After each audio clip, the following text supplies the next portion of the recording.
اللهم صل على سيدنا ونبينا ومولانا محمد طب القلوب ودوائها وعافية الأبدان وشفائها ونور الأبصار وضيائها وعلى آله وأصحابه وبارك وسلم. صلوا عليه السلام وسلام عليك يا سيدي يا حبيبي يا رسول الله صلی اللہ تعالی علیہ وسلم.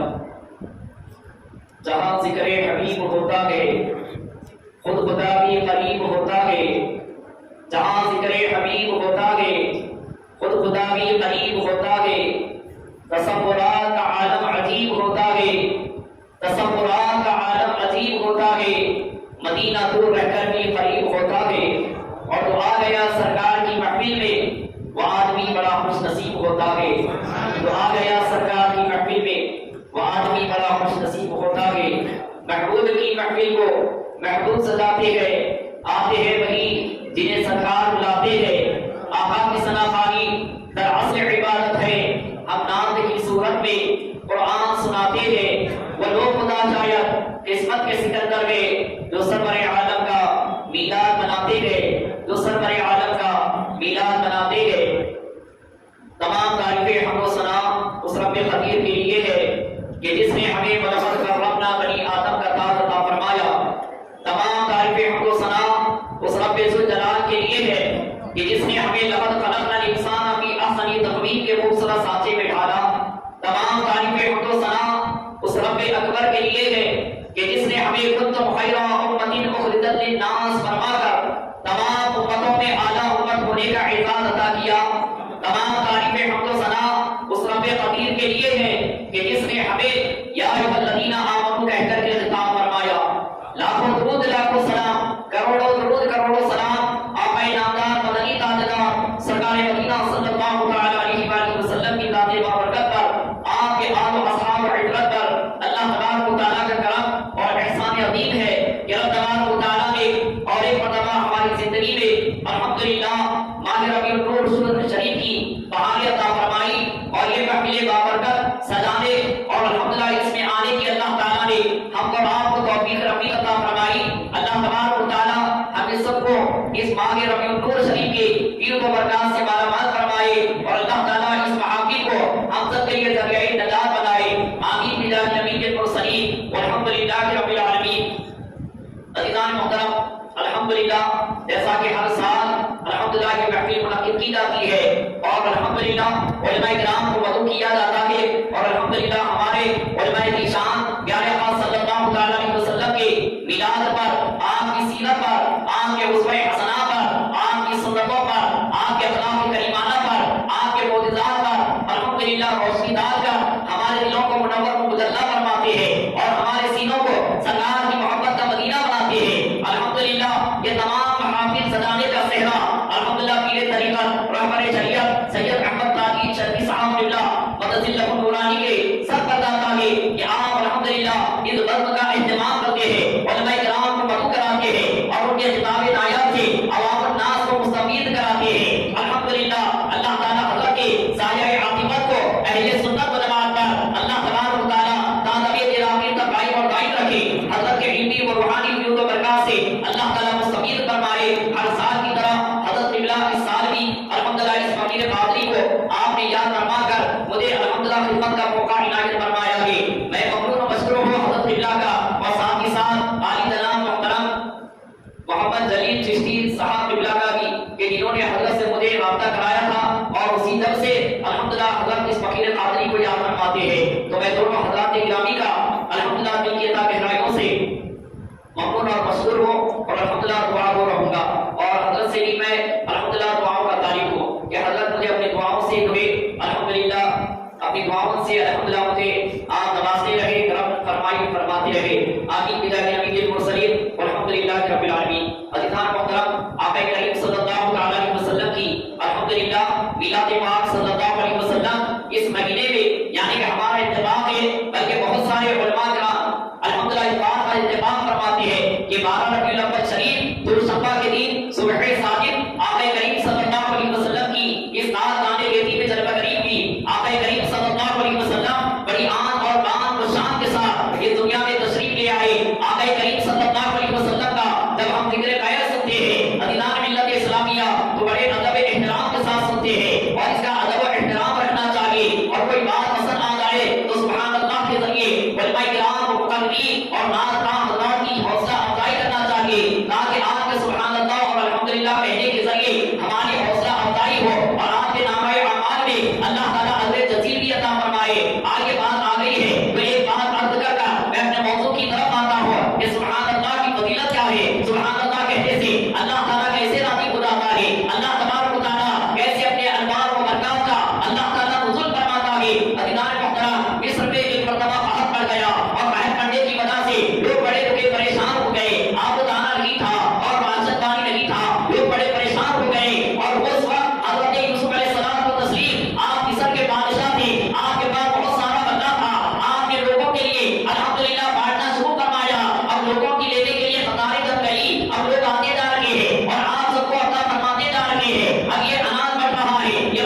لے کر کے چلا گیا، پھر دوبارہ سے آیا، پھر دوبارہ سے قطار میں کھڑا، پھر آ کر کے لے گیا۔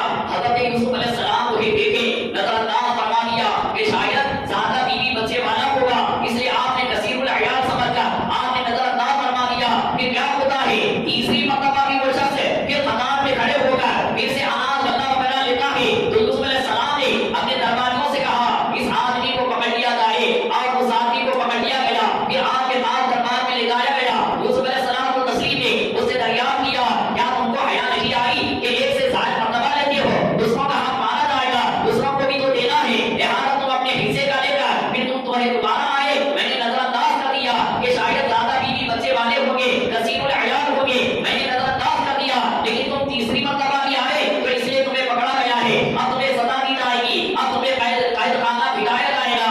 اللہ اکبر۔ جب حضرت یوسف علیہ السلام نے اس بات کا ذکر کیا تو وہ شخص نے کہا کہ حضور اگر میں اپنا تعارف کرا دوں، اگر میں اپنا تعارف کرا دوں کہ میں کون ہوں تو آپ 3 مرتبہ کی کیا بات کرتے ہیں؟ 100 مرتبہ بھی لینے پر منع نہیں کریں گے، 100 مرتبہ بھی لینے پر منع نہیں کریں گے اگر میں اپنا تعارف کرا دوں کہ میں کون ہوں۔ تو حضرت یوسف علیہ السلام حیرت و استعجاب میں ہوئے اور آپ نے ارشاد فرمایا اچھا ایسی تیری کیا شخصیت ہے، ایسا کیا تیرا تجھے تعارف ہے کہ تو تعارف کرا دے تو میں تجھے 100 مرتبہ کی لینے سے نہ روکوں؟ آخر تیرا تعارف کیا ہے، تیری شخصیت کیا ہے، تو اپنا تجھے تعارف کرا۔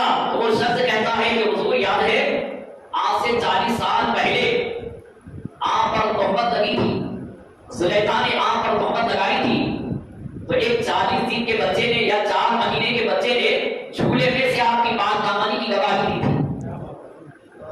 جھولے میں وہ بچے نے جو کہ آپ کی جو کہ پاک دامنی کی گواہی دی تھی، وہ بچہ میں ہی ہوں، تو آپ کی پاک دامنی پر میں نے گواہی دیا تھا۔ اللہ اکبر۔ حضرت یوسف علیہ السلام خوش ہو گئے اور آپ اپنے خزانوں کے پاس لے گئے اور جا کر کے کہا تجھے اتنا سرمایہ چاہ کے لے لے، اتنی دولت چاہ کے لے لے، کیا کیا چاہ کے لے لے، کیونکہ اس وقت جو کہ میں ایسی جو کہ معاملات میں تھا کہ اس وقت بادشاہ جو کہ آنے کے بالکل جو کہ ایسے انداز میں ہو گیا تھا کہ شخص صبح کی معاملے کی بات آ گئی تھی، لیکن میں نے اللہ سے دعا کی اور اللہ تعالیٰ نے تجھے ذریعہ بنایا اور تو نے میری پاک دامنی پر گواہی دی، لہٰذا میں بہت خوش ہوں کہ آج مجھ سے ملاقات ہو گئی، اتنا جو کہ سرمایہ چاہ کے لے لے، اتنی دولت چاہ کے لے لے، آج میں تجھے عطا کرتا ہوں۔ اللہ اکبر۔ عزیزان محترم، تب جو کہ حضرت یوسف علیہ السلام کی طرف اللہ نے وحی فرمائی اور کہا کہ اے یوسف جو تمہاری پاکی بولے کہ تم اسے ایسا نوازتے ہیں، خزانے عطا کر دیتے ہیں، یہ تو تم نے اپنی شاید شان تم نے جو کہ دنیا کے خزانے بانٹے ہیں، لیکن اے یوسف سنو کہ جو ہماری پاکی کی گواہی دے گا، جو ہمیں سبحان اللہ کہے گا، تو تم نے دنیا کے خزانوں سے مالا مال کیا ہے، ہم رحمت کے خزانوں سے بھی مالا مال کریں گے، جنت کے خزانوں سے بھی مالا مال کریں گے۔ تو سبحان اللہ کہتے رہے، سبحان اللہ یعنی اللہ پاک ہے، اللہ تعالیٰ کی یہ پاکی ہے، اور پیارے آقا علیہ الصلوۃ والتسلیم ارشاد فرماتے ہیں بخاری شریف کی وہی آخری حدیث مبارکہ میں پیارے آقا صلی اللہ علیہ وسلم ارشاد فرماتے ہیں کیا میں تمہیں 2 کلمے ایسے نہ بتاؤں جو زبان پر پڑھنے یعنی کہ ہلکے ہیں، یعنی کہ بہت آسانی سے ادا ہو جاتے ہیں اور الحمدللہ اللہ کو بہت پسند ہے اور قیامت کے دن میزان میں بہت وزنی ہے۔ صحابہ کرام رضوان اللہ تعالی علیہم اجمعین نے عرض کیا کہ یا رسول اللہ علیہ السلام ضرور ارشاد فرمائے، وہ سرکار نے ارشاد فرمایا کہ سنو یہ 2 کلمے وہ ہیں سبحان اللہ و بحمدہ سبحان اللہ العظیم۔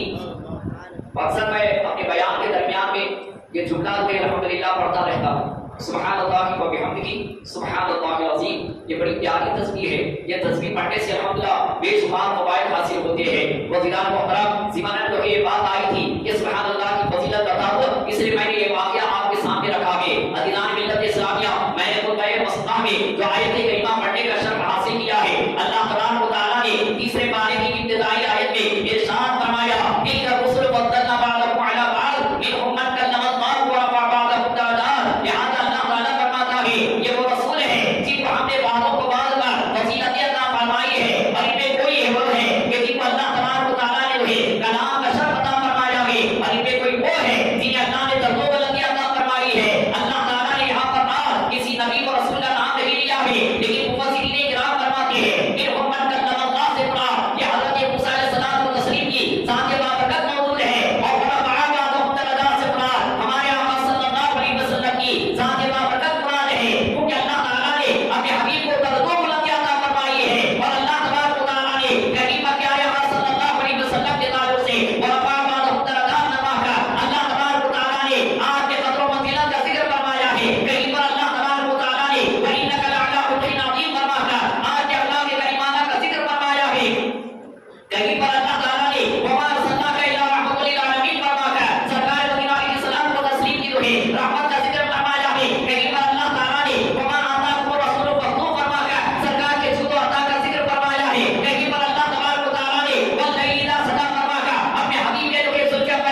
شیخ عبدالحق محدث ذہبی رحمۃ اللہ تعالی علیہ آپ ارشاد فرماتے ہیں کہ یہ مہینہ رمضان المبارکہ سے بھی افضل و اعلیٰ ہے، اور پیارے آقا صلی اللہ علیہ وسلم کی یعنی کہ میلاد کی رات جسے شب میلاد کہتے ہیں، وہ آج شب قدر سے بھی افضل سے افضل فرمائی، اور یہ مہینہ تمام رمضان سے بھی افضل و اعلیٰ بتایا گیا ہے۔ تو لوگوں نے پوچھا کہ حضور اس کی وجہ کیا ہے کہ شب میلاد شب قدر سے افضل کیوں اور یہ مہینہ رمضان المبارکہ سے افضل کیوں ہوا؟ تو آپ نے اسی وجہ تسمیہ یہ بیان فرمائی کہ اے لوگوں سنو کہ رمضان میں قرآن آیا اور ربیع الاول شریف میں صاحب قرآن آیا۔ اگر صاحب قرآن نہ آتے تو نہ ہمیں قرآن ملتا نہ رمضان ملتا۔ یہ جو دو ملے ہیں یہ رسول پاک صلی اللہ علیہ وسلم کے توسط سے ملے ہیں۔ اگر آپ نہ آتے تو نہ ہمیں قرآن ملتا نہ ہمیں رمضان ملتا۔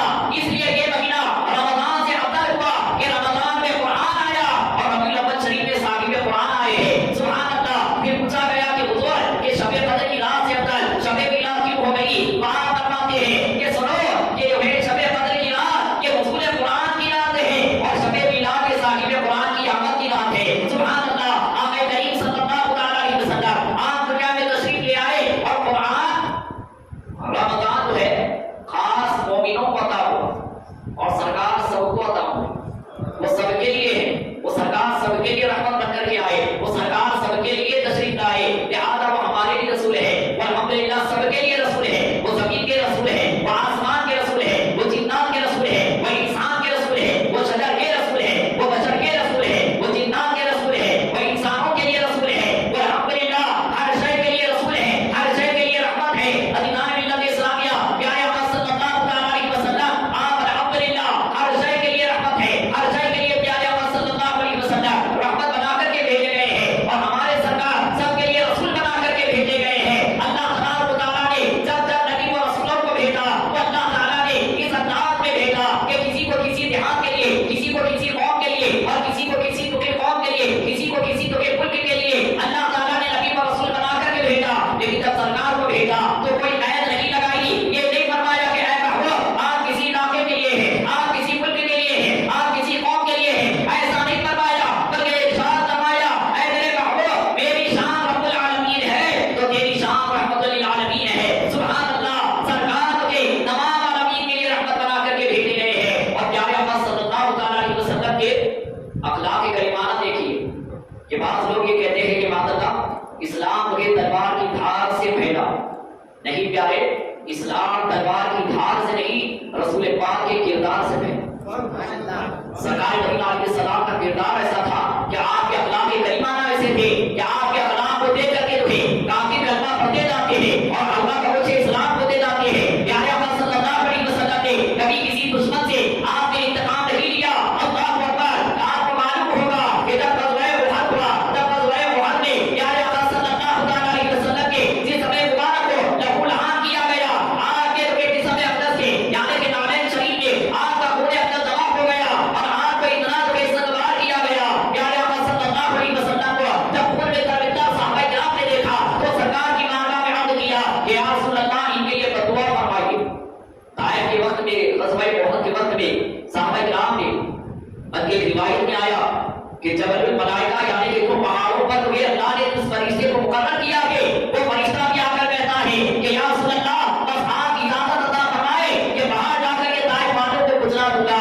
اللہ اکبر۔ جب صحابہ کرام نے عرض کیا کہ یا رسول اللہ یہ لوگوں نے آپ پر ستاری کی ہے، ان لوگوں نے آپ پر ظلم و زیادتی کی ہے، یا رسول اللہ بدعا فرمائے تاکہ تباہ و ہلاک ہو جائے۔ پیارے آقا صلی اللہ علیہ وسلم نے صحابہ کرام سے فرمایا اے صحابہ سنو میں لعنت کرنے والا نہیں بلکہ میں رحمت للعالمین بنا کر کے بھیجا گیا ہوں۔ اور سرکار نے اپنے دستے کرم کو اٹھایا اور کہا اے اللہ میری اس قوم کو ہدایت عطا فرما، میرے مولا میری قوم مجھے نہیں پہچانتی ہے۔ اللہ اکبر۔ پیارے آقا صلی اللہ علیہ وسلم نے دعاؤں سے نوازا تو ایسا کرم ہوا پیارے آقا علیہ السلام کی دعاؤں کا کہ جن لوگوں نے اسلام کو مٹانا چاہا سرکار مدینہ علیہ السلام کو تشریف کے قتل کے منصوبے بنائے، اللہ تعالیٰ کی ان کی نسلوں میں ایمان والوں کو پیدا فرمایا۔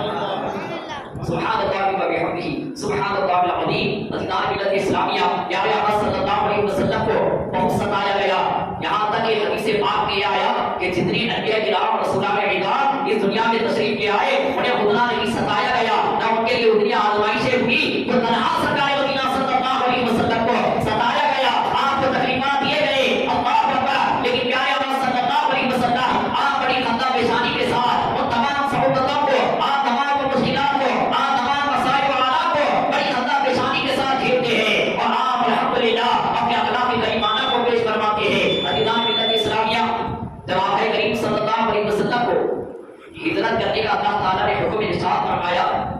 تو سرکار مدینہ صلی اللہ علیہ وسلم کی یہ خواہش ہوئی کہ مکہ مکرمہ سے نہ مدینہ طیبہ تشریف لے جانا ہے، تو آپ کعبۃ اللہ کے پاس آئے اور اس وقت کعبے کی چابی عثمان بن طلحہ نامی کے شخص ان کے پاس تھی۔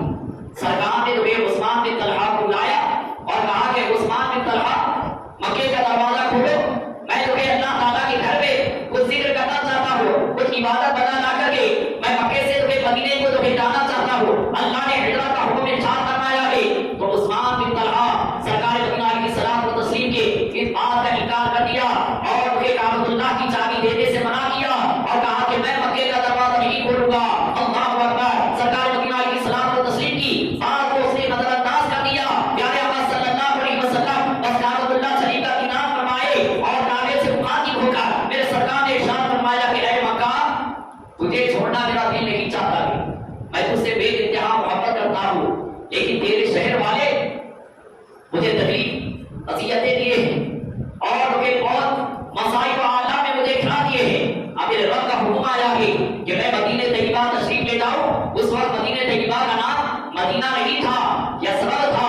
اللہ اکبر! اور وہاں پر کوئی بھی جاتا تھا بیمار ہو جاتا تھا، وہاں کی آب و ہوا سب کو راس نہیں آتی تھی۔ اللہ اکبر! اللہ تعالیٰ نے اس انتخاب کیا اس شہر کا اور اپنے محبوب سے فرمایا کہ اے محبوب، آپ ہجرت فرما کر وہاں پر تشریف لے جائیں۔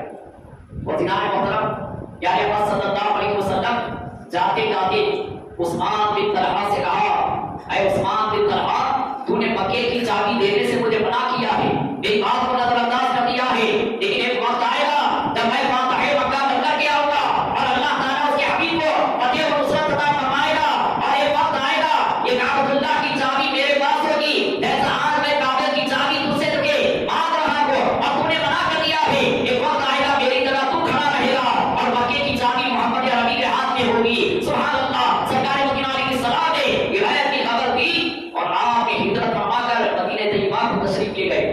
پھر ایک وقت آیا، سبحان اللہ، میرے سرکار فاتح مکہ بن کر صحابہ کرام کے جبے وقیر جماعت کے ساتھ پیارے آقا صلی اللہ علیہ وسلم جب مکے کی زمین پر آئے، فاتح مکہ بن کر کے آئے، وہ دیوان محترم وہ لوگ ایمان لے آئے جن کے بارے میں کفاران مکہ اور قریش والوں نے سوچا نہیں تھا، یعنی کہ حضرت عمر بن خطاب رضی اللہ تعالیٰ عنہ اور دیگر ایسے تھے عظیمہ صحابہ کہ جو بہت بڑے سورما بھی مانے جاتے تھے، بہت بڑے پہلوان مانے جاتے تھے، جن کی باتوں کو رد نہیں کیا جاتا تھا، ایسی بابت بڑی بڑی شخصیتیں ایمان لے آئی اور اللہ تبارک و تعالیٰ نے اپنے حبیب کو فاتح مکہ بنا کر جب مکے کی زمین پر بھیجا۔ پیارے آقا صلی اللہ علیہ وسلم جب فاتح مکہ بن کر بڑی شان کے ساتھ میرے سرکار مکے کی زمین پر تشریف لے آئے، اب مکے والوں کو پتا چلا کہ محمد عربی صلی اللہ علیہ وسلم اتنے جبے وکیل کے ساتھ فاتح مکہ بن کر آپ تشریف لے آئے ہیں، ضرور ہمارا انتخاب لیں گے، ضرور ہماری گردنیں ماری جائے گی، ضرور تمہیں چن چن کر کے تمہیں مارا جائے گا، بدلا لیا جائے گا۔ یہ سب کے دل میں خواہش ہو رہی تھی اور سب کے دل میں اس بات کا رعب دبدبا بن رہا تھا کہ ہمارے اندر ایک کیفیت آ گئی ہے۔ اللہ اکبر! اب سرکار جب آئیں گے، ان کے صحابہ آئیں گے تو یقیناً بدلا نکالیں گے، یقیناً انتقام لیں گے، تو تمام مکے والے اپنے گھروں کے دروازے لگا کر بڑی خاموشی کے ساتھ اپنے گھروں میں چھپے بیٹھے تھے۔ دلوں میں ڈر تھا کہ کب کون صحابی دروازہ توڑ کر کے آئیں گے، گھس پٹ کر کے نکالیں گے اور ہمیں ماریں گے، ہمارا خون بہائیں گے، ہمارے بچے یتیم ہو جائیں گے اور عورتیں بیوہ ہو جائیں گی۔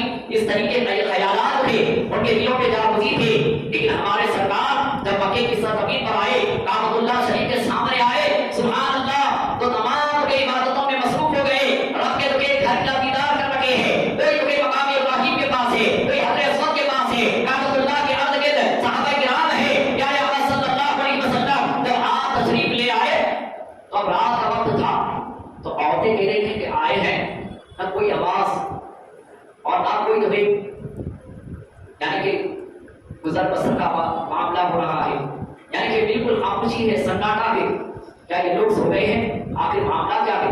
جا کر کے دیکھے تو لہٰذا بھیجایا گیا، جب جاسوس لوگوں کو دکھایا گیا تو سب مصروف عبادت ہے۔ جب صبح ہوئی تو سرکار نے عثمان بن طلحہ کو بلایا، اسی کو بلایا جس سے سرکار نے چابی طلب کی تھی اور اس نے انکار کر دیا تھا۔ عثمان بن طلحہ کو بلایا گیا اور عثمان بن طلحہ آپ ڈرتے ہوئے کماتے ہوئے ہیبت داری ہے، سرکار مدینہ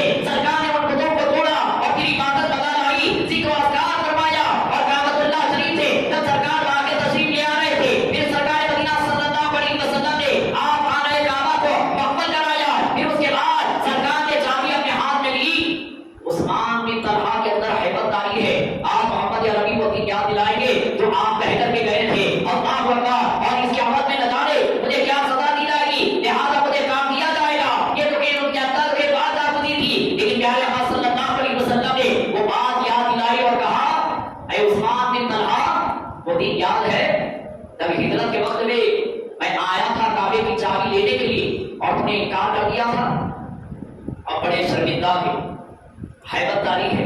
پیارے آقا صلی اللہ علیہ وسلم نے فرمایا اے عثمان بن طلحہ، تو نے جو کیا وہ تیری ریت تھی، وہ تیرے اخلاق تھے، لیکن محمد عربی ایسا نہیں کریں گے۔ پیارے آقا علیہ السلام کو تسلیم نے کہا اے عثمان بن طلحہ سنو کہ تم نے مجھے چابی نہیں دی تھی، اب سرکار جب مکے سے باہر آ رہے تھے کعبۃ اللہ کو مکمل کر چابی اپنے ہاتھ میں رکھے تھے تو تمام صحابہ کرام یہ سمجھ رہے تھے سرکار ہمیں کعبے کی چابی دیں گے، سرکار ہمیں چابی دیں گے۔ حضرت ابوبکر صدیق رضی اللہ عنہ کے دل میں یہی خیال آ رہا ہے، عمر بن خطاب کے دل میں یہی خیال آ رہا ہے، ہر ایک صحابی کے دل میں یہی خیال آ رہا ہے سرکار مجھے چابی دیں گے، سرکار مجھے چابی دیں گے، سرکار مجھے چابی دیں گے۔ لیکن سرکار نے چابی کسی کو نہیں دی، کس کو دی چابی؟ سرکار مدینہ علیہ السلام نے عثمان بن طلحہ کو بلایا اور کہا کہ عثمان بن طلحہ وہ دن یاد ہے جب کہ ہجرت کے موقع پر میں نے کعبۃ اللہ کی چابی مانگی تھی، تم نے انکار کر دیا تھا، تو میں کیا کہا تھا ایک وقت آئے گا میں فاتح مکہ بن کر کے آؤں گا اور کعبۃ اللہ کی چابی میرے ہاتھ میں ہوگی اور تم اس طریقے سے کھڑو گے۔ میں نے بات کہی تھی نا، لیکن سنو اب تم سے کوئی بدلہ نہیں لیا جائے گا، اب تم سے کوئی انتقام نہیں لیا جائے گا، لہٰذا تمہارے تھے وہ تمام چیزوں پر محمد عربی نے اب وہ ادھر ادھر کا معاملہ کر دیا ہے، معاف کر دیا ہے اور تم کو یہ اجازت دیتا ہے محمد عربی صلی اللہ علیہ وسلم اے عثمان بن طلحہ یہ چابی تم رکھو، اے عثمان بن طلحہ یہ چابی تم اپنے پاس رکھو۔ سبحان اللہ، سرکار کا یہ اخلاق کریمانہ دے کر انہوں نے وہاں سے عرض کی یا رسول اللہ علیہ السلام اللہ اکبر، آپ کے اخلاق کے کیا کہیں، آپ کے اخلاق پر میں اور میرے ماں باپ قربان۔ یا رسول اللہ آپ ایسی تو کہ کعبۃ اللہ کر کے تالا نہیں کھلا کے عثمان بن طلحہ کے تالے کو بھی آپ نے کھول دیا ہے۔ یا رسول اللہ علیہ الصلوۃ والتسلیم آپ نے چابی عطا فرما کر احسان یقین کیا کہ لہٰذا آگے بڑھتا ہو آپ کے قدموں کے پاس آتا ہو۔ یا رسول اللہ کلمہ پڑھا کر حلقہ بغل سے اسلام فرما دیجیے۔ حضرت عثمان بن طلحہ رضی اللہ تعالیٰ عنہ سرکار کے غلام بن جاتے ہیں اور سرکار نے چابی دی اور کہا کہ عثمان بن طلحہ یہ چابی جو ہے تمہارے نسل میں چلتی رہے اور عنقریب قیامت کے یہ چابی ظالم لوگ تمہاری نسل سے چھین لے۔ اور حملہ ابھی بھی حضرت عثمان بن طلحہ رضی اللہ تعالیٰ کی اولاد ہی میں کعبۃ اللہ شریف کی چابی چلی آ رہی ہے۔ یہ وقت آئے گا سرکار مدینہ علیہ السلام کی پیشن گوئی کے مطابق کعبۃ اللہ شریف کو جو ہے ایک جو ہے نجاشی یعنی کہ حبشی جو ہے غلام جو ہوگا وہ معاذ اللہ کعبۃ اللہ شریف کو جو ہے معاذ اللہ شہید کرنے کے لیے قیامت کے قریب جو ہے وہ جا کر کے ان کی جو ہے نسل مبارک سے وہ چابی چھین لے گا اور یہ روایت کا حدیث میں آیا کہ وہ جو ہے کعبۃ اللہ کے نیچے جو خزانہ کے اس کے بارے میں جب اس کو معلوم ہوگا تو چابی جو ہے وہ ظلمت جبر جو ہے حاصل کرے گا ان کی نسل کے پاس سے۔ عزیزان ملت اسلامیہ، پیارے آقا صلی اللہ تعالیٰ علیہ وسلم نے اپنے اخلاق کریمانہ کو ایسے پیش کیا کہ الحمدللہ کہ لوگ آپ کے کردار کو دیکھتے گئے اور مسلمان ہوتے گئے اور سرکار کو الحمدللہ آپ اخلاق کریمانہ کے پیکر ہیں، لیکن آپ نے اپنی امت کو بھی یہ درس عطا فرمایا ہے کہ اے میری امت کہ تم لوگ الحمدللہ اس طریقے سے تو پھر ہو جیسا کہ ایک جسم ایک جان اگر کسی اعضاء کو کچھ ہوتا ہے تو پورا جسم جیسا تکلیف محسوس کرتا ہے، مسلمان بھی ایک جسم کی طرح ہے۔ اگر مسلمان بھائی کو کچھ ہو تو جیسا کہ کسی کو کہ تمہارے اعضاء کو تکلیف ہوتی ہے تو پورے جسم کو حرارت محسوس ہوتی ہے، درد محسوس ہوتا ہے، تم بھی اس طریقے سے جو ہے اپنے آپ کے ساتھ میں رہو، اپنے جو ہے عزیز و اقربا کے ساتھ رہو کہ ان کی خوشی ہماری خوشی ہے، ان کا غم ہمارا غم ہے۔ پیارے آقا صلی اللہ علیہ وسلم سے ایک صحابی نے عرض کیا کہ یا رسول اللہ علیہ السلام و تسلیم کہ آپ مجھے اچھے اعلیٰ اخلاق جو معیار والے بڑے اعلیٰ اخلاق آپ اس کی تعلیم ارشاد فرمائیے۔ پیارے آقا علیہ السلام و تسلیم نے ارشاد فرمایا اے عقبہ بن عامر سنو یہ تین باتوں کو کبھی بھی ترک مت کرو۔ پیارے آقا علیہ السلام و تسلیم نے ارشاد فرمایا جو تجھے محروم کرے تو اسے عطا کر، جو تجھے محروم کرے تو اسے عطا کر اور جو توڑے تو اسے چھوڑ، اور اگر کوئی تجھ پر ظلم کرے اور قدرت لے یعنی کہ ایسی قدرت ہے کہ تیرے اندر بدلہ لے سکتا ہے لہذا اس وقت عفو و درگزر کا معاملہ کر۔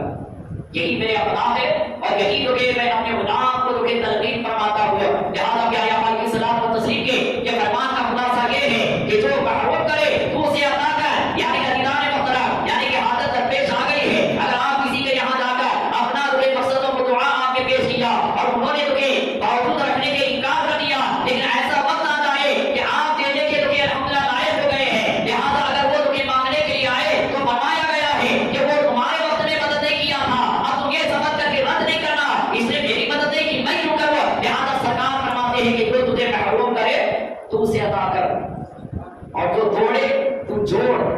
سے مراد محدثین علماء کرام فرماتے ہیں یعنی کہ کوئی غصے میں آ کر قطع تعلق قطع کلامی تو کر لیتے ہیں، رشتہ داریاں توڑ لیتے ہیں، اللہ اکبر، وہ بڑے بڑے ظالم لوگ ہیں۔ اس طریقے سے سرکار نے منع کیا ہے کہ 3 دن ہو جائے کوئی ناراضگی سے یا کسی خلیش کی وجہ سے بات نہ کرے، بڑی معیوب بات بتائی گئی ہے، لہٰذا پہل کرے تو پہل کرے گا اسے زیادہ ثواب دیا جائے گا۔ وہ سرکار مدینہ علیہ السلام فرماتے ہیں کبھی قطع کلامی قطع تعلق نہ کرو، اللہ اکبر، اگر کوئی توڑے تو تم جا کر کے جوڑو، یعنی کہ الحمدللہ رشتہ داریوں کو نبھاؤ، دوست و احباب کے ساتھ ہوئے بڑی ملنساری کے ساتھ رہو، اللہ تبارک و تعالیٰ کرم فرمائے گا۔ عزیزان ملت اسلامیہ، اور فرمایا گیا کہ اگر کوئی تم پر ظلم کرے، تشدد کرے، باوجود کہ آپ بدلہ لے سکتے ہیں لیکن معاف کر دیں تو جو بدوں کو معاف کرتا ہے اللہ تعالیٰ اسے بھی معاف فرما دیتا ہے، جو بدوں کی عیبوں کو چھپاتا ہے اللہ تعالیٰ قیامت کے دن اس کے عیبوں پر پردہ ڈال دیتا ہے۔ وہ سرکار مدینہ کی صلاح و تسلیم کی یہ تعلیم ہے کہ کبھی بھی سرکار نے اپنے دشمن سے بدلہ نہیں لیا، اپنے دشمن کو معاف فرمایا۔ مدینہ ملت اسلامیہ ایک بڑھیا بیٹھی ہوئی تھی، بڑا کے ساز و سامان بڑا وزنی لے کر کے بیٹھی تھی اور کسی راہگیر کا انتظار کر رہی تھی کہ کوئی راہگیر یہاں سے گزرے تو میں ان سے تمہیں کہہ کر یہاں سے دوسرے مقام پر پہنچ جاؤ، لہٰذا سامان نہیں اٹھا سکتی تھی، بڑی ضعیف و ناتواں تھی اور سامان بڑا وزنی تھا، انتظار میں تھی۔ اب انتظار دیکھیے، تجھے کہیں جانا ہے تو کہا میں مکے سے بہت دور فاصلے پر جانا چاہتی ہوں لیکن میں سامان اٹھا نہیں سکتی، کمزور ناتوان ہوں اور سامان بڑا وزنی ہے، تو میں راہگیر کا انتظار کر رہی ہوں کہ کوئی آئے اور میرا سامان اٹھائے، لہٰذا میں اسے معاوضہ دے دوں گی۔ لہٰذا پیارے آقا علیہ الصلوۃ والتسلیم نے ارشاد فرمایا کہ اے مائلہ کہ تم فکر نہ کرو، میں لے کر کے آپ کا سامان چلتا ہوں۔ سرکار نے اس کا وزنی سامان اٹھا لیا، اب وہ سامنے سامنے ضعیفہ چل رہی ہے، پیچھے پیچھے ہمارے سرکار چل رہے ہیں۔ اب چلتے ہوئے وہ ضعیفہ نے کیا کہا کہ سنو، تمہیں معلوم ہے میں مکے سے تمہیں یہاں سے تمہیں دوسرے مقام پر کیوں جا رہی ہوں؟ اس لیے جا رہی ہوں میں نے سنا ہے ایک محمد نام کا شخص آیا ہے، نبوت کا دعویٰ کرتا ہے اور جو بھی اس کے پاس جاتا ہے اس کا فریفتہ ہو جاتا ہے، اس کا دیوانہ ہو جاتا ہے، نہ جانے اس کے چہرے میں کیا کشش ہے، لوگ اس کے گرویدہ ہوتے جا رہے ہیں، اس کے لوگ دیوانے ہوتے جا رہے ہیں، اور پیچھے میں بہت کچھ کہتے ہیں لیکن اب اس کے سامنے چلے جاتے ہیں تو اس کے ہو جاتے ہیں۔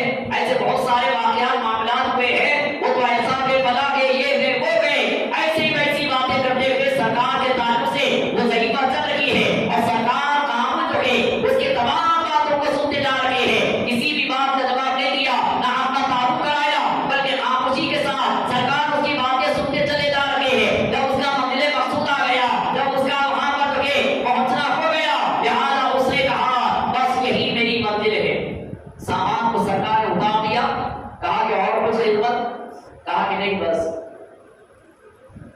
یہیں تک مجھے پہنچنا تھا اور میں نے راہگیر کا انتظار کیا، تم آ گئے، لیکن سنو کچھ معاوضہ دے لو۔ تو اس نے نکال کر کچھ سرکار کو دینا چاہا، سرکار نے منع کیا، کہا کہ نہیں، بزرگوں کی خدمت کرنا یہ میرا فریضہ ہے، یہ میرا طریقہ کار ہے۔ پیارے آقا علیہ الصلوۃ والتسلیم نے جب ارشاد فرمایا تو بہت خوش ہو گئے اور کہا کہ سنو، ایک ضعیفہ ہونے کے ناطے یعنی عمر رسیدہ ہونے کے ناطے ایک بات کہتی ہوں کہ تم لوگ بہت غور سے سنو کہ تم کو محمد کے پاس نہیں جانا، تم کو محمد کا چہرہ نہیں دیکھنا، ورنہ تم بھی اس کے گرویدہ ہو جاؤ گے، ورنہ تم بھی اس کے فریفتہ ہو جاؤ گے۔ اللہ اکبر کبیرہ۔ اس نے جب یہ بات کہی اور پھر لوگ پوچھتی ہے کہ اے نوجوان تمہارا نام کیا ہے، تو آپ مسکرا کر فرماتے ہیں کہ اے بھائی جان کہ جب سے تم ان کے بارے میں فلاں فلاں باتیں کر رہی ہو وہ میں محمد عربی میں ہی ہوں۔ اللہ اکبر۔ جب سرکار نے اپنا تعارف کرایا، جب اپنا نام بتایا، ایک دم وہ سجدے میں پڑ گئی اور کہا کہ وہ تم ہی ہو۔ اللہ اکبر کہ تمہارے اخلاق تو کیسے ہیں، تمہارے کردار تو کیسے ہیں۔ میں نے تو تمہیں بہت کچھ الگ باتیں سنی ہے کہ کاہن ہے، شاعر ہے، بدرو ہے، فلاں ہے، لوگ اس کو تمہیں یعنی کہ جادوگر بھی بتاتے ہیں، جو کوئی جاتا ہے تو اپنے جادو سے وہ اپنی طرف کر لیتا ہے، لیکن اللہ اکبر تمہارے اندر تو ایسی کوئی بات نظر نہیں آئی، نہ تم صاحب نظر آتے ہو، نہ شاعر نظر آتے ہو، نہ بدرو نظر آتے ہو، نہ جادوگر نظر آتے ہو، ارے اخلاق کریمانہ کے اے کرے علم و ادب نظر آتے ہو۔ لہٰذا دیکھتے کیا ہو کہ تم اپنی غلامی میں وہ ضعیفہ کو بھی قبول فرما کر الحمدللہ اپنی باقی ہونے کا شرف عطا فرمائیے۔ سبحان اللہ۔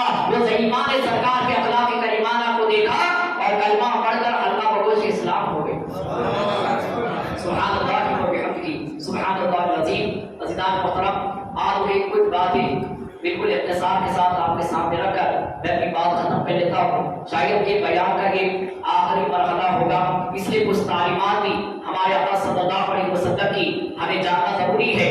الحمدللہ ہم سرکار کی عظمت کے میلاد کے قائل ہیں، ہم نے علماء کرام سے اس کی فضیلتیں، بزرگیاں، شرف اور تمام چیزیں سنی ہے۔ الحمدللہ اپنے آپ کو شرف فرمایا بھی، لیکن ساتھ ہی ساتھ میلاد پاک مصطفیٰ صلی اللہ علیہ وسلم کو جہاں پر ہم مناتے ہیں وہیں پر ہم کو سرکار کے اخلاق بھی معلوم ہونا چاہیے، آپ کی تعلیمات کا بھی معلوم ہونا چاہیے، آپ کی امت کو بھی اپنا کتنا پیارا اسوہ حسنہ عطا فرمایا ہے، آپ کی تعلیمات کیا ہے، لہذا ایک شوہر ہونے کے ناطے لہذا اس کے حقوق کیا ہے، اور کوئی بیوی ہے تو لہذا شوہر کے ساتھ اس کے حقوق کیسے ہونا چاہیے، کوئی بچہ ہے لہذا بچہ لوگوں کی سنتان میں والدین کے ساتھ پیش آنا چاہیے۔ یہ تمام سرکار نے الحمدللہ اپنے اخلاق کریمانہ سے، اپنے اسوہ حسنہ سے سرکار نے امت کو درس عطا فرمایا ہے۔ ادینان ملت اسلامیہ آئیے بات آئی ہے ماں باپ کے ادب کی، تو سنیں کہ پیارے آقا صلی اللہ علیہ وسلم کی والدہ ماجدہ کو جب سرکار کی عمر شریف 6 سال کی تھی تو پیارے آقا علیہ السلام اپنی والدہ ماجدہ کی طرف اپنے دریال یا دریال کی طرف آپ جا رہے تھے والدہ ماجدہ کے ساتھ، راستے میں مقام عقبہ کے قریب میں آپ کی والدہ ماجدہ کا وصال باکمال ہو گیا۔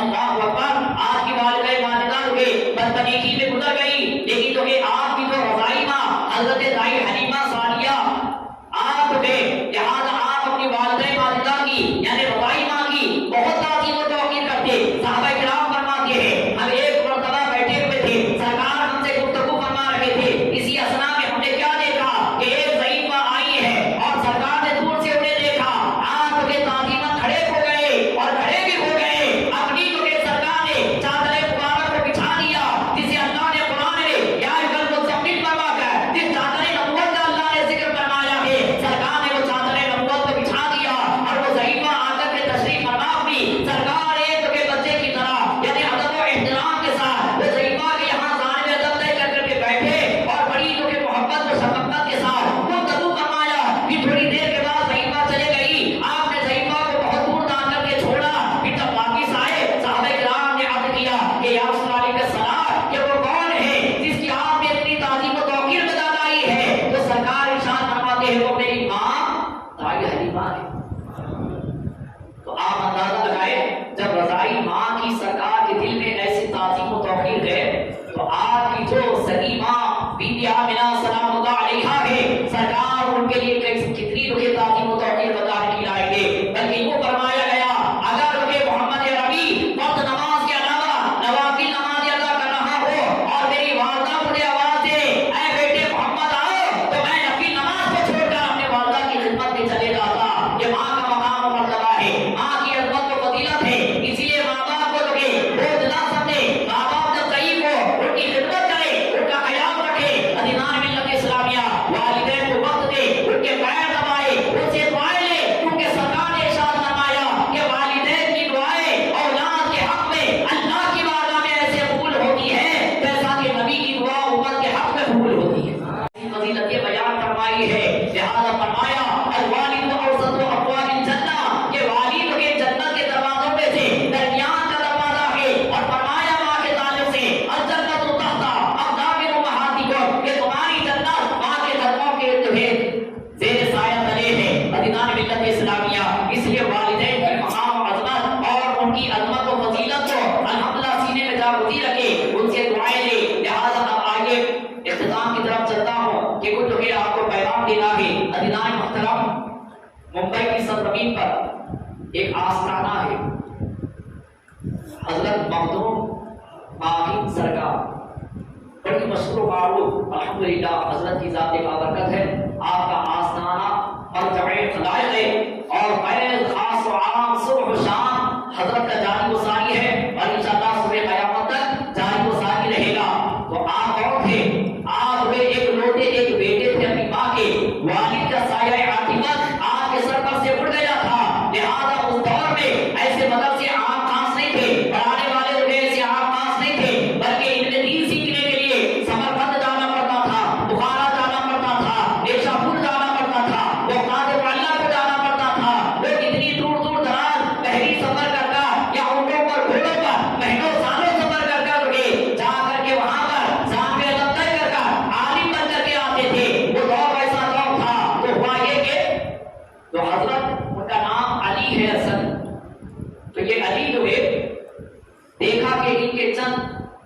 تو ساتھ میں کھیلنے والے دوست ہیں وہ علم دین حاصل کرنے کے لیے بحری سفر کر بغداد کے معاملہ گزار گئے. تو آپ کے دل میں بھی خواہش ہوئی کہ میں بھی عالم بنوں. تو آئے اپنے والدہ ماجدہ کے پاس آ کر عرض کیا کہ اپنی جان میرے دوست جا رہے ہیں عالم بننے کے لیے. آپ بھی اپنے بیٹے کو اگر اجازت مرحمت فرمائے تو آپ کا بیٹا عالم بھی جائے گا اور جان میں بدلے کرے گا اور عالم بن کر کے آئے گا. مجھے بہت خواہش ہے اپنی جان عالم بننے کی. آپ اجازت فرما دے تو میں بھی اپنے دوستوں کے ساتھ کھیلوں گا اور ان کے ساتھ جا کر کے عالم بن کر کے آؤں گا. والدہ کی آنکھ میں آنسو آ گئے کیونکہ آپ ایک لوگ تھے ایک بیٹے کے. آپ بھی چلے جائیں گے تو پھر والدہ کو کون دیکھے گا؟ والدہ کی تو یہ دلی تسلی کا سامان کون بنے گا؟ تو والدہ نے کہا کہ بیٹے علی تم کو میں اجازت نہیں دیتی لیکن ہاں اللہ سے ضرور دعا کروں گی اللہ تمہیں عالم بنا دے. اللہ تمہیں عالم بنا دے. لہذا ہوا یہ آپ کے جتنے دوست تھے آپ سے آخری ملاقات کرنے کے بعد وہ بحری سفر فرماتے ہیں چلے جاتے ہیں. اب یہ جو علی تھے ان کے آنکھوں میں آنسو آئے. ایک وقت آئے گا کہ یہ عالم بن کر کے آئیں گے اور نہ جانے میں جاہل بن کر کے ہی رہوں گا پھر کیا ہوگا اللہ اکبر. لیکن آپ کو تسلی تھی اطمینان تھا دلاسا تھا دل کو کہ والدہ نے دعا کی ہے ضرور اللہ کا رب کرے گا. ہوا یہ کہ عزیزان محترم آپ کا روزانہ معمول تھا کہ فجر کی نماز عصر کی نماز پڑھ کر آپ سمندر کے کنارے چبوترے پر جا کر بیٹھتے تھے ذکر کر کر کے آیا کرتے تھے. آپ کا روزانہ معمول تھا. اب ادھر آپ کی والدہ نے دعا کی کہ اے اللہ میرا بیٹا عالم بننے کا خواہش مند ہے. اے اللہ تعالیٰ اسے اپنی بارگاہ سے محروم نہ رکھ عالم بننے کے کچھ اسباب مہیا فرما دے. والدہ نے ادھر تہجد میں دعا کی کہ کیا ہوا عزیزان محترم آپ حسب معمول جب روزانہ جا کر کے وہاں پر بیٹھے تھے سمندر کے کنارے چبوترے پر ذکر کر رہے تھے. اتفاق سے جب آپ تشریف لے گئے تو ہوا یہ کہ ایک بزرگ شخصیت بیٹھی ہوئی جن کا نورانی چہرہ ہے اور جب آپ تشریف لے گئے تو آپ کی طرف تمہیں پلٹ کر کہا السلام علیکم یا علی. تو آپ حیرت میں ہو گئے یہ کون شخصیت ہے؟ ابھی پہلی مرتبہ ملاقات ہے میرا نام بھی جانتے ہیں اور مجھ کو نام سے سلام کیا. تو آپ قریب ہوئے اور کہا کہ حضرت آپ کون ہیں؟ میں نے آپ کو پہچانا نہیں ہے آپ مجھے پہچانتے ہیں؟ فرمایا ہاں میں تجھے پہچانتا ہوں کہ تیرا نام علی ہے. کہا میں تو آپ بڑے پہچانتا ہوں آپ کون ہیں؟ تو آپ نے مسکرا کر فرمایا میرا نام خضر ہے. خضر علیہ السلام میں خضر ہوں اللہ تعالیٰ نے مجھے بھیجا ہے. تمہاری والدہ نے دعا کی نا کہ اللہ تمہیں عالم بنا دے تو اللہ نے آپ کی والدہ کو شرط قبولیت عطا کیا اور وہ دعا کی کہ برکت سے الحمدللہ مجھے حکم ہوا کہ روزانہ تمہیں آ کر کے یہاں تک کو سبق دو اور تم کو پڑھا کر کے عالم بنا دو. اللہ تعالیٰ نے تمہیں اس خدمت پر مجھے معمور کیا ہے لہٰذا میں تمہیں پڑھانے کے لیے آیا ہوں. لیکن ایک شرط ہے اے علی میں تو آ کر کے تمہیں پڑھا رکھا ہوں یہ بات کسی سے نہیں کہنا. اگر یہ شرط توڑ دو گے تو میرا آدھا بھی مر ہو جائے گا. کسی سے اس بات کا ذکر نہیں کرنا. اللہ اکبر جب کسی سے ذکر کر دو گے تو خود بخود مجھے یہاں پر آنے سے منع کر دیا جائے گا. میں آنے سے تمہیں یہاں پر رک جاؤں گا. اے علی یہ وعدہ کرو. آپ نے وعدہ فرما لیا. اب حسب معمول روزانہ آپ جاتے ہیں فجر کو عصر کو فجر میں جاتے ہیں سبق لے کر کے آتے ہیں عصر میں جاتے ہیں سبق سنا کر کے آتے ہیں. اب روزانہ یہ معمول چلتا رہا. ایک وقت آیا رات میں والدہ کے پیر آپ دبا رہے تھے خدمت انجام دے رہے تھے. والدہ نے پوچھ لیا بیٹے علی فجر کے بعد عصر کے بعد کہاں جاتے ہو بیٹا؟ یہ تم نظر نہیں آتے کہاں جاتے ہو کیا کرتے ہو؟ اب والدہ نے پوچھ لیا. اب والدہ سے اگر کچھ کہیں گے تو جھوٹ بھی ہے چھپایا نہیں جا سکتا. والدہ سے جھوٹ نہیں بول سکتے اور اگر سچ بول دیں گے تو پھر خضر علیہ السلام بھی آئے گے. اب کشمکش میں ہے کہ کیا کیا جائے. تو آپ کے دل میں یعنی کہ بات ہوئی آپ کے کشمکش میں تھے آپ کے دل نے آپ کو جواب دیا اے علی جب والدہ کے لیے تم نے عالم بننے سے اپنے آپ کو روک دیا یعنی کہ قافلے کے ساتھ نہیں گئے والدہ کی بات پر قائم رکھے اور والدہ کی تمہیں دعا کی برکت ہی سے خضر علیہ السلام پڑھانے کے لیے آ رہے تھے. اب والدہ سے سچ کہہ دو خضر آئے یا نہ آئے ایسا بھی ہوگا کہ لوگ عالم بنیں گے اور جہنم رسید ہوں گے کیونکہ تمہیں بدعملی کریں گے اور گمراہ ہو جائیں گے علماء سو بنیں گے تو اس بنا پر وہ جہنم رسید ہو جائیں گے. ایسا عالم بننا کیا ہے جو ماں باپ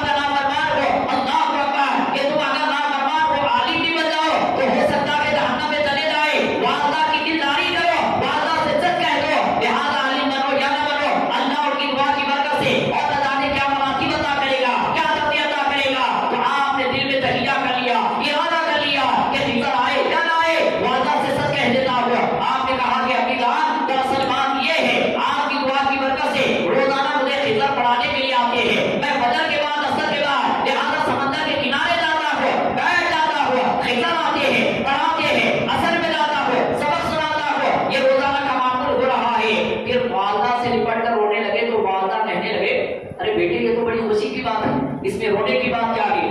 تو آپ عرض کرتے ہیں کہ اپنی جان دراصل انہوں نے شرط رکھی تھی یہ بات کسی سے نہیں کہنا، اور آپ نے پوچھ لیا تو آپ کے پوچھنے پر میں نے سچ کہہ دیا، آپ خضر پڑھانے کے لیے نہیں آئیں گے۔ اللہ اکبر! ایسا ہی ہوا، آپ گئے عصر میں، فجر میں، خضر علیہ السلام نہیں گئے۔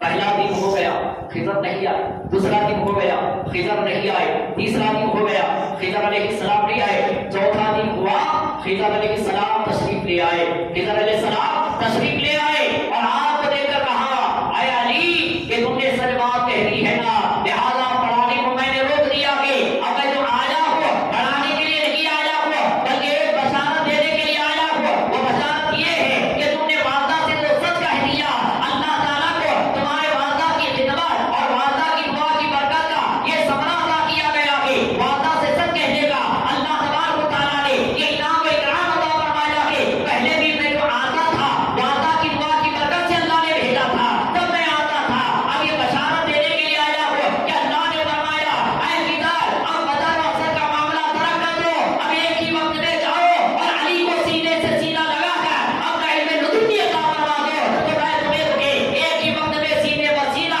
علم لدنی عطا فرمانے کے لیے آیا ہوں۔ الحمدللہ آپ نے حضرت علی یعنی ان کا نام علی ہے، لہٰذا آپ خادم تھے، اللہ نے مخدوم بنا دیا ہے، مخدوم ماہی مانتے کہا جاتا ہے، مخدوم علی ماہی کے نام سے مشہور ہے کہ حضرت خضر علیہ السلام نے سینے سے لگایا اور ایک ہی وقت میں علم عطا فرما دیا، اور ایسا علم عطا فرمایا کہ اللہ اکبر کہ لوگ حیرت و اجتناب میں ہیں جب آپ عرفان فرماتے ہیں، جب آپ شریعت پر کے کلام فرماتے ہیں تو اس طریقے کے حکمت کے موتی بکھرتے ہیں کہ آج بھی الحمدللہ پوری دنیا کا سب سے بڑا مدرسہ جامع ازہر ہے جو مصر کی سرزمین پر ہے، آج بھی الحمدللہ اس اتنے بڑے یونیورسٹی میں اتنے بڑے جامع ازہر کی آج بھی الحمدللہ جامع ازہر کے اندر الحمدللہ حضرت مخدوم ماہی سرکار کی تفسیر پڑھائی جاتی ہے۔ آج بھی ان کا علم اور ان کی بارگاہ کا فیضان آج بھی جاری و ساری ہے۔ یہ کس وجہ سے ہے؟ ماں کی خدمت اور ان کی دعاؤں کی برکت سے ہے۔ اس لیے عزیزان محترم والدین کی دعائیں لیتے رہے، ان کی خدمت کرتے رہے اور الحمدللہ انہیں خوش کرتے رہے، اور ان کی دعاؤں سے اللہ تعالیٰ انہیں مراتب عطا فرماتا ہے۔ با ادب، با نصیب، بے ادب، بے نصیب، اس لیے انہیں بد نصیب نہ بنے، والدین کی دل آزاری نہ کرے، اللہ اکبر والدین کی خدمت کرے اور ان سے دعائیں لیتے رہے۔ عزیزان ملت اسلامیہ، ساتھ ہی ساتھ میں ایک بات یہ بھی کہنا چاہوں گا کہ تمام خواتین ماں بہنوں کو بھی چاہیے کہ نمازوں کی پابندی کرے، اپنی دکھے اولاد کو الحمدللہ اچھے دکھے اخلاق سکھائے، اچھی تمیز سکھائے، اچھی تہذیب سکھائے، خود بھی نماز پڑھے، خود بھی ذکر و اذکار کرے، خود بھی قرآن پڑھے اور اپنی اولاد کو بھی اس کی تلقین کرے۔ عزیزان محترم، آج تک کے دکھے جب رمضان کی آمد ہوتی ہے، جب قرآن دکھے محراب سے نکالا جاتا ہے، آنکھوں سے کھولا جاتا ہے اور جب تلاوت کی جاتی ہے، پھر ایک سال ہونا رمضان آنے کے لیے، یہ قرآن کھلنے کے لیے، اللہ اکبر کبیرہ۔ عزیزان ملت اسلامیہ، کتنے افسوس کی بات ہے، لیکن وہ گھر قابل مبارکباد ہے جہاں پر روزانہ قرآن پاک کی تعلیم ہوتی ہے، جہاں روزانہ قرآن پاک کی جو کہ تلاوت ہوتی ہے۔ حدیث پاک میں فرمایا گیا ہے کہ جہاں پر جس جگہ روزانہ قرآن پاک کی جو کہ الحمدللہ تلاوت و تعلیم ہوتی ہے، اور الحمدللہ جس طریقے سے اہل زمین پر آسمان کے ستارے چمکتے ہوئے نظر آتے ہیں، آسمان کے فرشتوں کو زمین پر جس گھر میں قرآن روزانہ پڑھا جاتا ہے، جہاں قرآن کی تعلیم دی جاتی ہے، الحمدللہ ستاروں کے مالک کو گھر نظر آتے ہیں۔ عزیزان محترم، ایک گھر میں بہت سارے یعنی کہ بھائی بچوں کے بچیاں اور بچے رہتے ہیں نا، تھوڑا خاندان جیسا کہ مل کے رہتے ہیں، تو الحمدللہ بہت زیادہ ان کے بچے ان کے بچے، تو بچوں میں کچھ کھیل کود ہوتا ہے، تو بچے یہ آپس میں طے کریں کہ آم مجھولی کھیلیں، تو یہ 10 کی نوٹ ہے، یہ آدھا چھپا دوں گی اور یہ کس کو بھی جہاں پر بھی ملے گی 10 کی نوٹ لے لی اسی کی ہوگی۔ تو ہوا یہ کہ اب وہ 10 کی نوٹ لے، پورے بچوں نے آنکھ بند کی، آنکھ مچولی، آنکھ بند کی۔ اب بچی فوری سے اندر حجرے میں آئی، دادا بیٹھے ہوئے تھے، دادا نے دیکھا کہ آخر بچی کیا کر رہی ہے، کھیل کود کی آوازیں آ رہی ہے کہ بچی کیا کر رہی ہے، تو جھٹ سے آئی بچی، محراب میں سے قرآن نکالی، قرآن کے بیچ میں 10 کی نوٹ رکھی۔ اب دادا یہ لوگ دیکھ رہے ہیں، پھر اس کے بعد پورے گھر میں وہ بچے کی نوٹ ملی نہیں، کیونکہ کس کا بھی خیال کیوں جائے گا، کس کا بھی خیال قرآن پہ کیوں جائے گا کہ قرآن پہ 10 کی نوٹ رکھے ہوں گے، ایسا خیال کیوں جائے گا؟ لہذا سب ہار گئے۔ تو بچی نے 10 کی نوٹ قرآن میں سے نکالی کہ میں نے یاد رکھی ہے، اور کہتی ہے کہ مجھے یقین تھا کہ کوئی نہیں نکال پائے گے۔ اب یہ بچوں کی بات ہو گئی، بات ختم ہو گئی۔ دادا اس بچی کو بلائے اور پوچھا کہ بیٹی تیرے یہ ذہن میں گمان ایسا کیسا آ گیا کہ 10 کی نوٹ اس میں رکھی گی تو کوئی نہیں لے گی، یہ ذہن غالب گمان کیسے آیا؟ تو بچی نے کہا دادا داد یہی تو وہ کتاب ہے نا جو روزانہ نہیں کھلتی ہے نا، اس کی طرف کسی کا ذہن جاتا ہے۔ اللہ، اسکول کی کتابیں کھلتی ہے، حکومت کی کتابیں کھلتی ہے، اسکول کی کتابیں کھلتی ہے، ٹیوشن کی کتابیں کھلتی ہے، ایک نہیں کھلتی ہے تو قرآن نہیں کھلتی ہے۔ اس لیے مجھے یہ ذہن غالب گمان تھا کہ قرآن میں سے کوئی نہیں نکال سکے گا، کیونکہ قرآن جو ہے کھلتا ہی نہیں ہے، اسی وجہ سے میں نے قرآن میں 10 روپے چھپائے۔ اللہ اکبر کبیرہ، کتنے روپے افسوس کی بات ہے۔ ادینان ملت اسلامیہ، اگر کوئی انتقال کرتا ہے تب قرآن کھلتا ہے، رمضان آئے تب قرآن کھلتا ہے، لیکن اللہ اکبر بڑی تو کہ تکلیف کا بات ہے، لیکن ادینان ملت اسلامیہ اگر روزانہ مسلمان قرآن کی تلاوت کرتے رہے، روزانہ مسلمان قرآن پڑھتا رہے، تو انشاءاللہ تعالی گھر کی تمام کے بے برکتی چلے جائے گی، اللہ تعالیٰ کی انوار نازل ہوگی، اللہ کی رحمتیں نازل ہوگی، اللہ کی برکتیں نازل ہوگی۔ مولا کائنات سید السادات سید علی رضی اللہ تعالیٰ عنہ الکریم رضی اللہ تعالیٰ کے ارشاد فرماتے ہیں اسلام کی بہت ساری تعلیمات ہیں، لیکن 3 چیزوں کو کبھی بھی ترک مت کرو۔ آپ فرماتے ہیں وہ 3 چیزیں یہ ہیں، وضو پر استقامت، نماز کی حفاظت، قرآن کی تلاوت۔ یہ 3 چیزیں ایسی ہیں اس کا دنیا میں بھی فائدہ ملے گا، آخرت میں بھی اجر جزیل ملے گا۔ آپ فرماتے ہیں کبھی بھی یہ 3 چیزوں کو ترک مت کرو۔ وہ 3 چیزیں کیا ہیں؟ وضو پر استقامت اور قرآن کی جو ہے تلاوت اور نماز کی حفاظت، اس سے جو ہے یہ آپ کو فائدہ ملے گا کہ آپ فرماتے ہیں کہ وضو سے جو ہے شکل اچھی ہوتی ہے، وضو سے شکل اچھی ہوتی ہے، اور قرآن سے عقل اچھی ہوتی ہے، اور نماز سے نسل اچھی ہوتی ہے۔ سبحان اللہ و بحمدہ، سبحان اللہ العظیم۔ ادینان ملت اسلامیہ، آپ روزانہ قرآن کی تلاوت کریں، آپ بھی جو ہے الحمدللہ تلاوت کریں، اپنی اولاد کو بھی جو ہے الحمدللہ قرآن کی تعلیم جو ہے کرائے اور انہیں قرآن پڑھنے کی تلقین کرتے رہے، تو انشاءاللہ تبارک و تعالیٰ جب آپ اپنی اولاد کو یہ دینی تعلیم کی تربیت دیتے رہیں گے اور آپ کو جو سانچے میں ڈھالتے رہیں گے، تو انشاءاللہ تعالیٰ آپ کی آنے والی نسلیں جو ہے عاشق رسول پیدا ہوں گی، اللہ تعالیٰ ان کے اندر بھی جو ہے آپ کی نیکیوں کا جو ہے اللہ تعالیٰ اثر عطا فرمائے گا۔ علماء کرام فرماتے ہیں جس طریقے سے نیکیوں کا اثر آنے والی اولاد پر نسل پر پڑتا ہے، ایسا ہی جو ہے بدعملی کا بھی اثر پڑتا ہے۔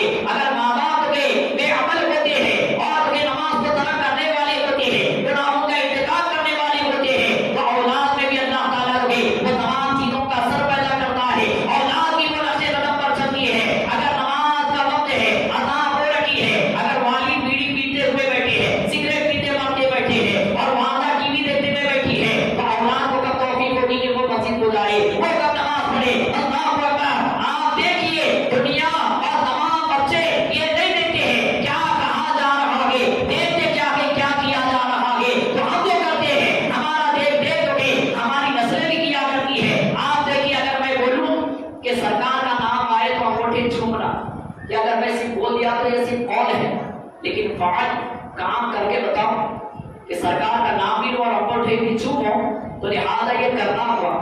تو لہٰذا کہنے سے زیادہ کرنے کا اثر ہوتا ہے، کہنے سے زیادہ کرنے کا اثر ہوتا ہے۔ تو دنیا بھی آج یہ کہہ رہی ہے، دنیا بھی یہ دیکھنا چاہتی ہے تم کیا کہہ رہے ہو، دنیا یہ نہیں دیکھنا چاہتی ہے تم کیا کر رہے ہو، دنیا یہ دیکھنا چاہتی ہے۔ تو اسی طریقے سے ماں باپ اپنی اولاد کو تعلیم و تربیت کے معاملے میں کہتے ہیں بیٹے نماز پڑھو، بیٹے قرآن پڑھو، تو یہ کہنا بے اثر اس لیے ہو رہا ہے کیونکہ ہم اس کے عمل والے نہیں ہیں، ہم نماز پڑھنے والے نہیں ہیں، ہم قرآن پڑھنے والے نہیں ہیں۔ اگر ہمارے اندر ہی خود یہ عادت ہوتی کہ ہم خود نماز فجر کے لیے بیدار ہوتے، ہم خود قرآن پاک کھول کر یاسین و سورہ رحمان و سورہ کہف اور دیگر چیزوں کی تلاوت کرتے، تو ہماری اولاد بھی دیکھ کر کے خود بخود الحمدللہ وہ چیزوں پر عمل پیدا ہو جاتی۔ اس لیے ادینان ملت اسلامیہ آج صرف رونا اولاد کا نہیں ہے کہ اولاد نافرمان ہو گئی ہے، ہماری جو ہے شہوت اعمال کا معاملہ ہے، ہماری بھی جو ہے تمام بدعمالی کا معاملہ ہے، کہ ہم جو ہے جب صحیح نہیں ہے تو ہماری نسلوں میں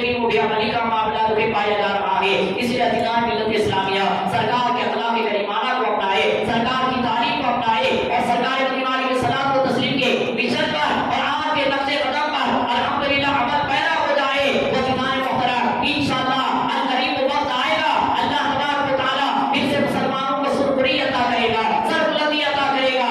آج دیکھ رہے ہوں گے آپ حالات کتنے کشیدہ ہوتے جا رہے ہیں.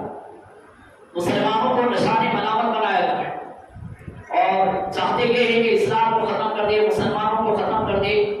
یہ خفیہ طریقے سے اندرونی جو کہ تمام چیزیں ہو رہی ہیں اور آپ دیکھ رہے ہیں, سمجھ رہے ہیں سوشل میڈیا کے ذریعے اور تمام چیزوں کے ذریعے آج یہ تمام چیزیں کی طرف جو کہ لوگ راغب ہو رہے ہیں. عزیزان ملت اسلامیہ آپ کو یہ پیغام دینا چاہ رہا ہوں کہ آپ اپنی تمام کام غفلت کو دور کر آپ سے بیداری کی طرف آ جائے.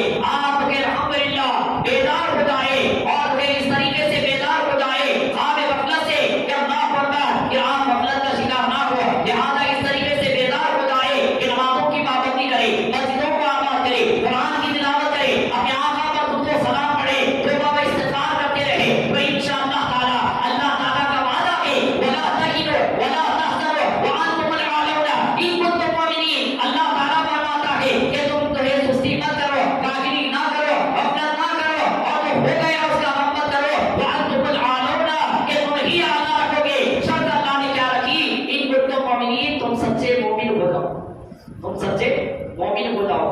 اللہ کا کرم ہے کہ ہم مسلمان گھرانے میں پیدا ہوئے, لیکن مسلمان اور اس سے اعلیٰ منصب مومن ہے.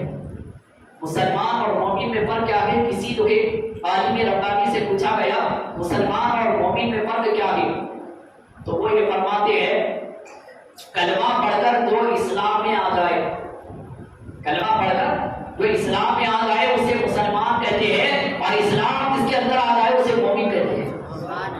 اور ایک فرماتے ہیں مسلمان میں مومن میں فرق یہ ہے, مسلمان وہ ہے جو اللہ کو مانتا ہے اور مومن وہ ہے اللہ کی مانتا ہے.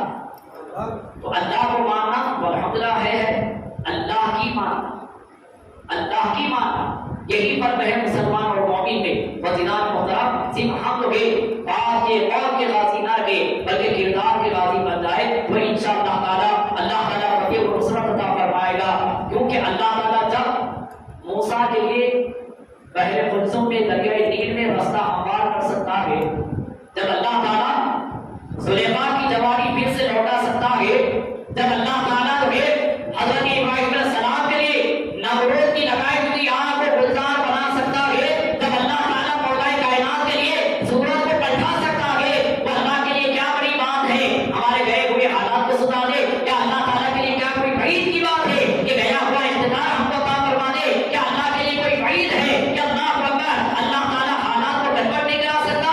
اللہ اکبر ضرور اس کی شان ان اللہ کا کل شیء قدیر ہے, لیکن اس کا فرمان بھی کیا ہے ان اللہ لا یغیر ما بقوم حتی یغیروا, یعنی کہ اللہ اس قوم کی حالت کو نہیں بدلتا تو قوم اپنے حالات کو نہیں بدلتی ہے. اس لیے اللہ تعالیٰ کے اس فرمان کو ارتجا بنا لے, اپنے اقوال کو بدلے, اپنے اخلاق کو بدلے, اپنے کردار کو اچھا بنائے, اپنے اندر اخلاق کے کریمانہ پیدا کرے, رحم سلوکی پیدا کرے, ماں باپ کے ساتھ حسن سلوک کرے, اور الحمدللہ صدقہ و خیرات کے ساتھ ساتھ اعمال صالحات کے ساتھ ساتھ الحمدللہ سرکار کے شہدائی بنتے رہے, سرکار کے غلام بن کر رہے, ان کی غلامی کا پٹا اپنے گلے میں ڈال کر ان کے سچے غلام بن کر ان کے نقش قدم پر چلتے رہے. تو لہٰذا زمانے سے کہنے کی ضرورت نہیں پڑے گی ہم عاشق رسول ہے, ہم عاشق رسول ہے, اور سرکار کے سنتوں کے ساتھ پہ ڈھل جاؤ, سرکار کے نقش قدم پر چلو, تو دنیا خود دیکھ کر کہے گی ارے دیکھو وہ عاشق رسول جا رہا ہے. اور انشاءاللہ سرکار اپنی غلامی میں قبول کر لے تو قیامت میں دیکھ کر سرکار کو کہے